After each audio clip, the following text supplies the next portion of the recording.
The marketplace was loud, filled with shouts, laughter, and the clinking of credits cages lined the street, each holding weak and broken figures, slaves who had lost everything.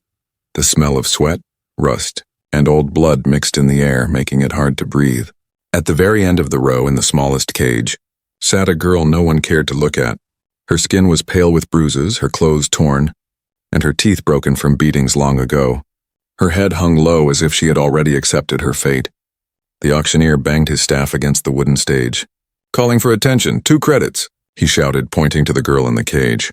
"Only 2 credits for this one, beaten but still alive, 2 credits. The crowd burst into laughter. Who would waste even that much? Someone yelled, "She can't even stand straight." Another jeered. The girl curled tighter into herself, wishing she could vanish into the dirt.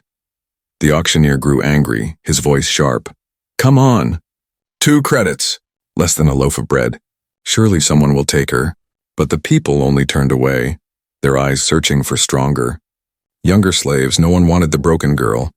From the edge of the crowd, a man watched quietly. He was human, his dark coat old and worn, his face tired yet calm. He did not laugh like the others, he did not mock the girl. His eyes stayed on her as if he saw something the rest of the galaxy could not. The auctioneer slammed his staff again, sweat dripping down his face. "She's worthless. 2 credits. Anyone." The crowd's noise grew louder, but the human stepped forward slowly.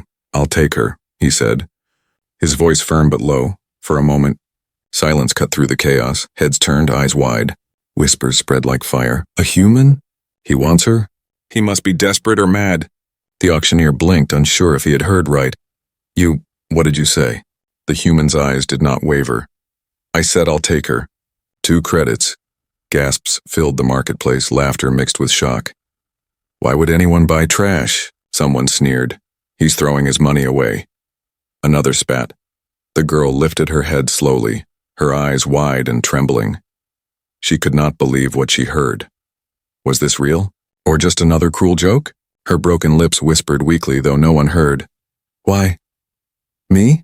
The auctioneer, eager to be rid of her, slammed his staff one last time. "Sold." To the human for 2 credits.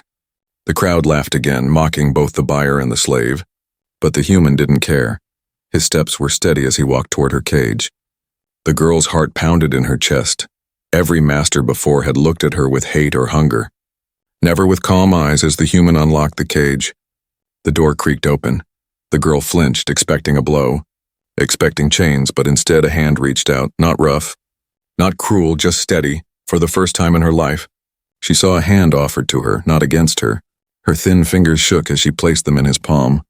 The human pulled her gently to her feet, her knees trembling. The laughter of the crowd echoed, but in that moment, it faded into the distance to the world. She was worth only 2 credits to the human. She was something more, though she did not yet understand why. And as the human led her away from the marketplace, the whispers followed them. "He's insane," one muttered. "Waste of money," another laughed. But the girl's heart whispered something else, something she had not felt in years. Hope, fragile and small but alive. The galaxy may have seen her as nothing, but that day, a lonely human made a choice that would change both of their lives forever. The crowd still buzzed with laughter long after the auction ended.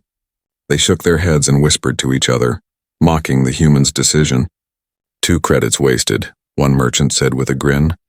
"He could have bought a meal instead," another sneered. But the human did not look back, his hand steady as he guided the fragile alien girl away from the cages. She stumbled with every step, her thin legs weak, her body still aching from old wounds. The marketplace behind her was filled with noise, but around him there was only silence. He did not speak as he walked, and she did not dare to ask why he had chosen her. Every other master she had known had shouted, cursed, or dragged her by the arm. This human was different. His grip was not tight, it was careful, as if afraid she might break. When they reached the edge of the market, he finally stopped. A broken wall gave shade from the burning suns above, and he let her sit on a flat stone. The girl lowered herself slowly, her breath shallow, her eyes staring at the dust near her feet. She whispered with a trembling voice, Why me? You should have left me there." The human knelt in front of her, his coat brushing the dirt. He studied her face for a long moment, her cracked lips, her swollen cheek, her broken teeth that made her hide her mouth when she spoke. He did not laugh. He did not call her ugly. Instead, he said softly, "Because no one else would." The girl's heart skipped, confusion mixing with fear. Her life had been a long chain of beatings, insults, and hunger. No one had ever chosen her before, not even for kindness. His words sounded strange, almost dangerous, because kindness was something she did not understand. The human reached into his old bag and pulled out a small piece of bread. It was rough and dry, but to her it smelled like heaven. He placed it in her hands without saying a word. Her thin fingers shook as she held it, afraid it might be taken back. Slowly she bit into it, wincing as her broken teeth made it painful. Still she chewed. Still she ate, and tears rolled down her cheeks as she tasted food that was given, not stolen. He watched her quietly, his face unreadable. Finally he spoke again. "What is your name?" The girl froze, her mind racing. She had not heard that question in years. Most masters never cared. They only called her slave or thing. Her voice was barely a whisper. "Lyra." The human nodded once. "Lyra," he repeated as if the word itself had weight. Then he stood and offered his hand once more. "Come. Lyra, my home is not far." Her chest tightened, fear rising again. What if this was a trick? What if he only wanted her for work, for cruelty, for the same life she already knew? But the sound of her name in his mouth gave her a spark of courage. Shaking, she placed her hand in his. They walked through the narrow paths leading out of the market. The town was small, made of cracked stone and rusted metal roofs. Aliens on the street stopped to stare, some pointing, others laughing. "Look at that human, dragging trash home," one said. "She won't last a week." Another chuckled. Lyra's head sank lower, shame burning inside her chest. But the human only tightened his grip on her hand. Keeping her close, he did not answer their insults. He did not care for their judgment. Finally, they reached the edge of the settlement. A small house stood alone, its walls patched with wood and steel. Its garden overgrown but alive. It was not much, but compared to cages and chains, it looked like freedom. The human opened the door and gestured for her to enter first. She hesitated, her breath quick, her body shaking. Was she really allowed inside? "Go on," he said gently. "It's safe." She stepped through the doorway, the floor cool under her bare feet. Inside, the house was simple: one table, two chairs, a bed in the corner, shelves with books and old tools. There was no whip hanging on the wall, no chains waiting for her wrists. Instead, she saw a blanket folded neatly, waiting as if for a guest. Her eyes filled with tears again, her voice almost breaking. "Why are you doing this?" The human set down his bag and looked at her, his face tired but steady. "Because I was alone once too," he said, "and no one should be left alone." The words struck her harder than any blow ever had. She wanted to believe them, but her heart was afraid. Still, as she sat on the blanket, the bread in her stomach warm, she thought maybe, just maybe, this choice he made was not madness. Maybe it was something else, something she had never known. Kindness, and for the first time, Lyra dared to wonder if her life might be more than the pain she had always known. The human had made a choice, and it was only the beginning of something she could not yet see. Lyra sat on the edge of the blanket, her thin hands clutching the fabric as if it might vanish. The small house around her was quiet, only the soft creak of wood and the faint sound of wind outside. Her heart pounded with every passing second, waiting for the moment the human would show his real intent. In her life, kindness had always been a mask before cruelty. Masters had given her food only to make her work harder, given her water only to watch her collapse later. She did not trust silence, she did not trust comfort. The human moved around the room, calm, unhurried, as if she was not a burden at all. He placed his worn coat on a chair, poured water into a cracked cup, and set it down beside her. "Drink," he said simply. Lyra's eyes darted from the cup to his face. His voice carried no threat, no demand, only patience. Her hands shook as she lifted the cup, pressing it to her lips. The water was cool, washing down the dryness in her throat. Tears blurred her vision. Such a simple act, yet it felt like a miracle.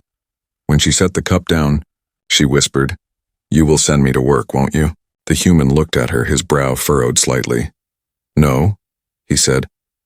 "Not tonight, not tomorrow." She blinked, unable to believe, her voice sharp with fear. "Then why? Why by me?" Her question hung heavy in the air. But he did not answer immediately. Instead, he opened a small wooden box and pulled out clean cloth. He knelt beside her and gently reached for her arm. She flinched hard, pulling back, her voice breaking. "Don't hurt me!" The human froze, his hand still in the air. "I won't," he said softly. "Let me see your wounds." His tone was steady, but his eyes carried something she did not understand. Not anger, not hunger, not cruelty, something else. Something almost like sorrow. Slowly, trembling, she allowed him to unwrap the dirty rags around her wrist. Beneath them were scars and fresh cuts, marks of chains that had bitten deep into her skin. He worked in silence, cleaning the wounds with water, pressing the cloth gently. Each touch was careful, never harsh, never rushed. Lyra bit her lip, expecting pain, but what she felt instead was strange, healing. Her eyes filled with tears, and she turned her face away so he would not see. Memories burned in her mind, masters who laughed as they beat her, hands that dragged her across cold stone floors, voices that called her worthless, ugly trash. Every moment of her life had been proof that she was nothing. So why was this human treating her as if she mattered? "You don't have to cry," he said quietly, though he never looked up from his work. Lyra shook her head, her voice trembling. "I don't understand." He tied the clean cloth around her wrist and finally met her gaze. "You don't have to understand right now," he told her. "Just know you're safe, safe." The word echoed in her chest, both comforting and terrifying. No place had ever been safe, no person had ever been safe. Could she really believe him? That night he gave her the blanket and lay down on the wooden floor. Lyra stared at him in shock. "Why? Why do you sleep there?" He answered with a faint smile. "Because you need the bed more than I do." Her throat tightened, her broken teeth biting down on her lip. No one had ever given her anything without taking something in return. Her body curled under the blanket, but her mind stayed awake.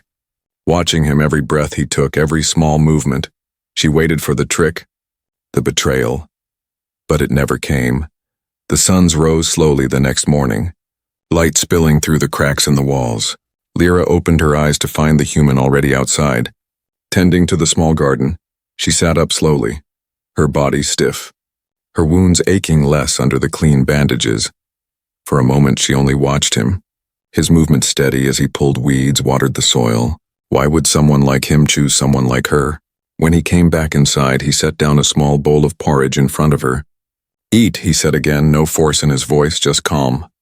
Her hands trembled as she lifted the spoon, tasting warmth on her tongue. The food was simple, but her heart could not bear it. She burst into tears, sobbing as quietly as she could. The human said nothing. He only sat across from her, waiting, as if he knew this storm had to pass. Later, when the bowl was empty, Lyra whispered, "You will get tired of me, like they all did." The human leaned forward, his voice firm for the first time. "No, Lyra, I will not." Her chest shook, her tears falling onto her hands. She wanted to believe him. She wanted to reach for the hope he offered. But hope was dangerous. Hope could break her heart more than chains ever did. Still, as she lay down again that night, her body wrapped in the blanket, one thought clung to her mind. Maybe, just maybe, this human was different. And if he truly was, then perhaps she was not broken beyond repair. Perhaps the girl the galaxy had laughed at, the beaten, unwanted $2 slave, still had a life left to live. The days that followed moved slowly, but for Lyra, each one felt unreal. She was used to cold chains and cruel orders. Yet here she was in a small house with warmth, food, and silence. Her body still carried bruises, her wrists burned with scars, and her teeth ached every time she chewed. But the human tended to her as if she mattered, as if her life had value each morning. He rose before the suns and worked in the garden outside. Lyra would wake and sit by the doorway, hugging the blanket close, watching him in silence. At first, she thought it was some kind of trick, a show of patience before he revealed his true nature. But day after day, he remained the same.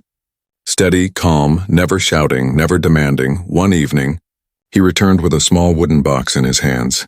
He set it down on the table and motioned for her to sit. Lyra hesitated, her heart beating fast, fear crawling in her chest. "Show me your arm," he said gently.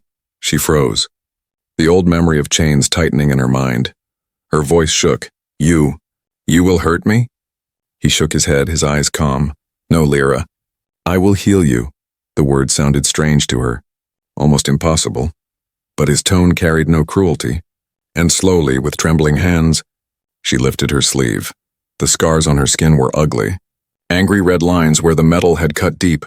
She looked away ashamed, but he did not flinch. Instead, he dipped a cloth into clean water, pressed it softly against the wounds, and began to clean them. Lyra winced at the sting. But the pain was different. It was not the sharp cruelty of chains. It was the ache of care. Her eyes filled with tears she tried to hide, but the human noticed. "You are safe here," he said quietly. "These scars do not define you." His words struck her heart like fire. She had heard many names in her life, worthless, trash, broken, but never safe. Never free. Every evening after that, he repeated the same ritual. He cleaned her cuts, changed the bandages, and made sure she ate sometimes. He would ask her simple questions. "What foods do you like? Did you ever see the mountains beyond the town?" She rarely answered, her voice too fragile. But in her silence, he never showed anger.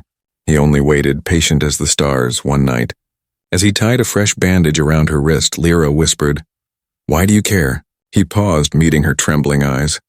"Because no one cared for me once," he said, "and I swore if I ever had the chance I would not let another be left alone." Lyra stared at him, her chest tight. The words felt too heavy, too kind, almost painful to believe. Her broken teeth dug into her lip, and she whispered, "They all said I was worthless." The human's voice grew firm, not harsh but unshakable. "They were wrong." "Lyra!" Her breath caught in her throat, tears spilling freely. No one had ever said those words to her before. As days turned into weeks, her body grew stronger. She learned to walk without stumbling, to eat without trembling. Her face still bore scars. Her smile still hid behind broken teeth, but her eyes began to carry a light that had long been lost. The outside world, however, was not blind. Neighbors whispered when they saw her walking beside the human. "They mock him for keeping trash," she heard one alien woman sneer. "He must be mad," another said, shaking his head. The words cut deep, stabbing at the wounds inside her heart. Her steps slowed, her head dropped low, shame weighing her down. But the human's hand tightened gently on hers, guiding her forward. He looked straight at the gossiping crowd and said firmly, "She is with me." The voices went quiet. Surprised by the strength in his tone, Lyra's eyes widened, her chest filling with warmth she had never known. No one had ever defended her before. No one had ever stood against the world for her. That night she lay awake under the blanket, replaying his words in her mind. "She is with me." Her hands clutched the fabric tightly, tears slipping silently down her face. For the first time, she allowed herself to wonder if she truly belonged somewhere. If maybe in this small house with this strange human, she could be more than a slave. She could be someone, but with hope came fear. What if it all ended tomorrow? What if he grew tired like all the others before? The thought haunted her, clawing at her chest. Yet when she closed her eyes, she remembered the way he had looked at her scars. Not with disgust, but with care. And for the first time, she dared to dream that healing might mean more than her body. It might mean her soul. The days stretched into weeks, and for the first time in her life, Lyra felt the passage of time without chains. She was no longer dragged awake by shouts or beaten into silence. Instead, she rose each morning to the sound of the human tending the garden, the gentle rhythm of his footsteps, the scrape of tools against soil. The house was small, but it was safe, and safety itself felt like a dream she had never believed in. At first, she stayed inside, too afraid to move freely, her body still weak, her spirit heavy with fear. But slowly, under his calm presence, she began to step beyond the door. One day, she knelt beside him in the garden, her thin fingers brushing over the earth. The human glanced at her but said nothing, only handed her a seed to plant. Her hands shook as she dug a small hole, covering the seed with soil. It was such a small act, yet it made her heart pound. She was not being forced, she was choosing that night. When he set food before her, she whispered, "I planted something." Her voice was almost childlike, uncertain if it was worth saying. The human looked at her with a faint smile. "Then soon you'll see it grow." The words settled deep inside her. Grow. No one had ever told her she could grow. In the evenings, she began to help with small tasks. She cleaned the table, folded the blanket, even swept the floor with trembling arms. Each time she expected him to complain, to shout at her mistakes. But he never did. He only nodded or said thank you in his quiet way. Those two words made her chest ache. Slaves were never thanked, only ordered one evening, as the suns dipped low and shadows stretched across the walls. Lyra laughed. It was a strange, broken sound, rough from her throat and awkward with her damaged teeth. She covered her mouth quickly, ashamed, but the human stopped her. "Don't hide your smile," he said gently. "It's yours. And it's beautiful." Her hands lowered slowly, tears filling her eyes. No one had ever said such words to her, not even once. From that moment, something inside her began to change. She still feared the world outside, still carried the weight of cruel voices, but within the walls of that small house, she started to believe in the possibility of something more. A bond was forming, fragile but real, between the broken girl and the lonely human. Yet the world beyond the house did not stay silent. Neighbors whispered louder, their eyes full of scorn whenever they saw her walk beside him. "She was bought for 2 credits, they hissed. "She should be in the dirt, not walking free." Their words cut her deeply, her head lowering in shame. She thought he would grow tired of defending her, thought he would send her away to escape their mocking. But one day, when a merchant sneered openly in the market, spitting near her feet, the human stepped between them. His voice strong. "She is with me." "Show respect," the merchant laughed, muttered insults but did not push further. Lyra stared at the human, stunned, her chest trembling. No one had ever stood for her before. No one had ever said she deserved respect. Her throat ached as she whispered later, Why do you do this?" He looked at her calmly and answered, "Because you deserve it." Those words stayed with her through the night. Echoing in her mind, she lay awake, staring at the ceiling. Clutching the blanket close, could it be true? Could she deserve anything other than pain? Her heart wrestled between doubt and hope, but the bond between them grew stronger with each passing day. One afternoon, as they worked in the garden, the first seed she had planted sprouted a tiny green shoot. Lyra gasped softly, kneeling to touch the fragile leaf. "It's alive," she whispered, wonder in her eyes. The human nodded beside her. "Because you cared for it." Her throat tightened, tears filling her eyes again. Was he only talking about the plant, or was he speaking about her too? That night, when she sat by the table, she found the courage to say more. "I want to help. Not just in the garden, in the house. With everything." The human studied her face, his expression serious. "You don't need to prove anything," he said. "You are free here." But she shook her head, her voice trembling. "I don't want to be nothing anymore." The silence that followed was heavy, but the human finally nodded. "Then we will build together," he said, not as master and slave, but as family. The word struck her like lightning. Family. It was something she had never known, never even imagined she could belong to. Her hands shook as she placed them over her heart, whispering softly to herself, "Family." It felt strange on her tongue, but beautiful. For the first time, she no longer felt like a shadow in the world. She felt like she was becoming someone.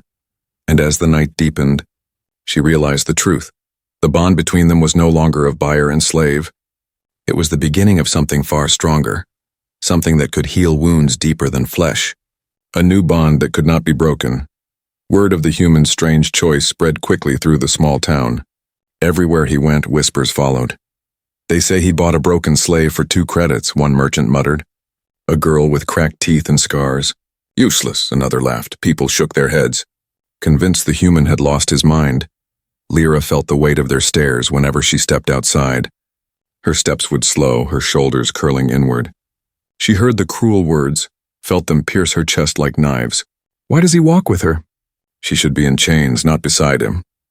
The shame pressed on her heart until she wanted to vanish into the ground. One morning when they went to the market together, the mocking grew louder. A tall alien with rough skin sneered as they passed. "Hey human, found yourself trash to keep you company?" The crowd around him laughed, their voices cruel and sharp. Lyra froze, trembling, her eyes dropping to the dirt. Her hands clenched tight, waiting for the human to push her away, to leave her behind, but instead his voice rose, calm yet strong. "She is with me," he said, his eyes locking with the alien's. The laughter stopped for a moment, surprise flashing across the faces around them.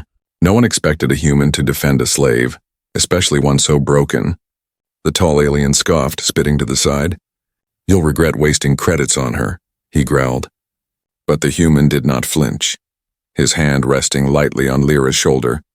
Guiding her forward, the crowd parted, whispering, mocking, but none dared to stop them. That night, Lyra sat by the fire in the small house, her hands trembling as she held the cup of water. Her voice broke as she whispered, "Why did you defend me?" The human looked at her, his expression calm. "Because you are worth defending." Her breath caught, her chest aching with emotion. Worth defending. No one had ever said those words to her before. Days passed and the whispers turned into stories. Some said the human was desperate, others claimed he was mad. But slowly, a few voices began to wonder. If he sees value in her, maybe there is something we cannot see. Most still laughed. But the seed of doubt had been planted. One afternoon, Lyra walked through the market alone for the first time. The human had sent her to buy bread, pressing the credits into her hand with trust in his eyes. Her heart pounded as she stepped among the stalls. The vendors stared, some smirked, others whispered. A merchant tried to snatch the credits from her hand, sneering, "A slave with money? Go back to the dirt." But Lyra's trembling voice rose, surprising even herself. "These are mine. He gave them to me." The crowd around her grew silent for a moment. Shocked that she dared to speak, her chest shook with fear. But inside her was a spark of courage, lit by the human's words. When she returned home, the human noticed her trembling hands. He asked softly, "Did they hurt you?" She shook her head, tears filling her eyes. "No." I spoke back, she whispered, her voice fragile but proud. The human's lips curved into the smallest smile. "Good. That is strength." Lyra, yet the outside world was not finished. One evening, a group of neighbors gathered near the garden fence, their voices low but sharp. "You shame us, human," one said. "She is nothing." "A waste of space," another spat. The human stood calmly, his arms crossed, his voice steady. "She is not nothing. She is mine. She is family." The word family echoed through the air. Silencing the group for a moment, they shook their heads, muttering insults as they left. But Lyra, who had been listening from the doorway, could barely breathe. Her eyes filled with tears as the word repeated in her mind. Family, that night. She knelt by his side, her voice breaking.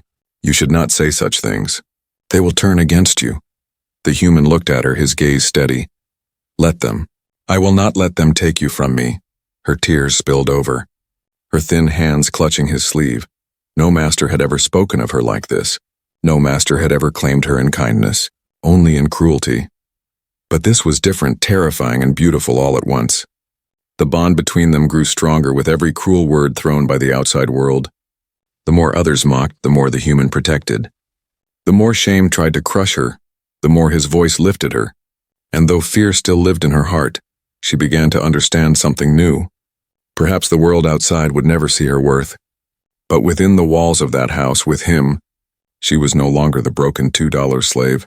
She was Lyra, someone worth defending, someone who belonged. The night was quiet. The stars spread wide across the sky. The small house stood at the edge of the town, its garden dark under the twin moons. Inside, Lyra sat on the blanket, her thin hands twisting together as if holding onto invisible chains. Her heart was heavy, her mind filled with doubt. All the whispers, all the cruel laughter of the townspeople echoed inside her head. No one wanted her. She is worthless. She will only drag him down. She glanced at the human, who was repairing a small lamp at the table, his face calm, his hands steady, as if the outside world's cruelty did not exist. Her lips trembled as she whispered, "Why do you keep me?" The question slipped out before she could stop it, breaking the silence. The human looked up slowly, meeting her eyes. "Because you belong here," he said, his voice simple, steady. Lyra shook her head, tears burning. "No, I don't. I'm broken. My teeth, my scars, my body, they all laugh at me." Her voice cracked, her whole body trembling as she clutched the blanket. "They say I am nothing, and maybe they are right." For a long moment, silence filled the room. The human set the lamp aside and walked closer. Kneeling in front of her, he did not shout. He did not argue. Instead, he took her scarred hands gently into his. "Lyra," he said softly, "you are not nothing. You are more than what they say." His words cut through the darkness in her heart, but fear still clung to her. She shook her head again, whispering, "But why me? You could have chosen anyone. Why waste your life on a slave no one wanted?" The human's eyes softened, but his voice carried a weight she had never heard before. "Because I was alone too," he said. "I lost everything once. I lived with silence and emptiness. And then I saw you and I knew I could not walk away. Her breath caught, her tears spilling freely now. His words did not feel like pity. They felt like truth, slowly, painfully. She let herself believe them. That night, as the fire flickered low, she moved closer, her broken voice trembling. Then, "What am I to you?" The human did not hesitate. "You are family," he said. The word strong and certain family. The word struck her harder than any chain ever had. Her chest shook, her body trembling with sobs. She had been called slave, trash, worthless, broken, never family, never loved. Her tears wet his hands as she clung to him, unable to let go. "You don't know what that means to me," she whispered. Her voice shaking, he placed a hand gently on her head. His voice steady. "I know, and I will remind you every day until you believe it." From that moment, something inside her finally broke. Not the fragile hope she carried, but the heavy chains of shame that had bound her heart for so long. She cried until her body was weak, but when she finally fell asleep, it was with her head resting against the arm of the only person who had ever chosen her, not as a slave, but as family. The days that followed changed her. Slowly but surely, she smiled more even through her broken teeth. She worked beside him not out of fear, but because she wanted to, she began to speak more, her voice no longer trapped in silence. And each time the outside world whispered cruel things, she remembered his words, "She is with me. She is family." One evening, as they sat together watching the first stars appear, Lyra whispered, "Do you regret it? Spending 2 credits on me?" The human looked at her, his eyes calm, his voice steady. "No, that was the best choice I ever made." Her throat tightened, her heart bursting with emotion she could not hold back. She reached for his hand, holding it tightly, her tears falling silently. "Then I will never leave you," she whispered, her voice shaking but firm. For the first time in her life, she had a place, not a cage, not a chain, but a home, not a master, but a family.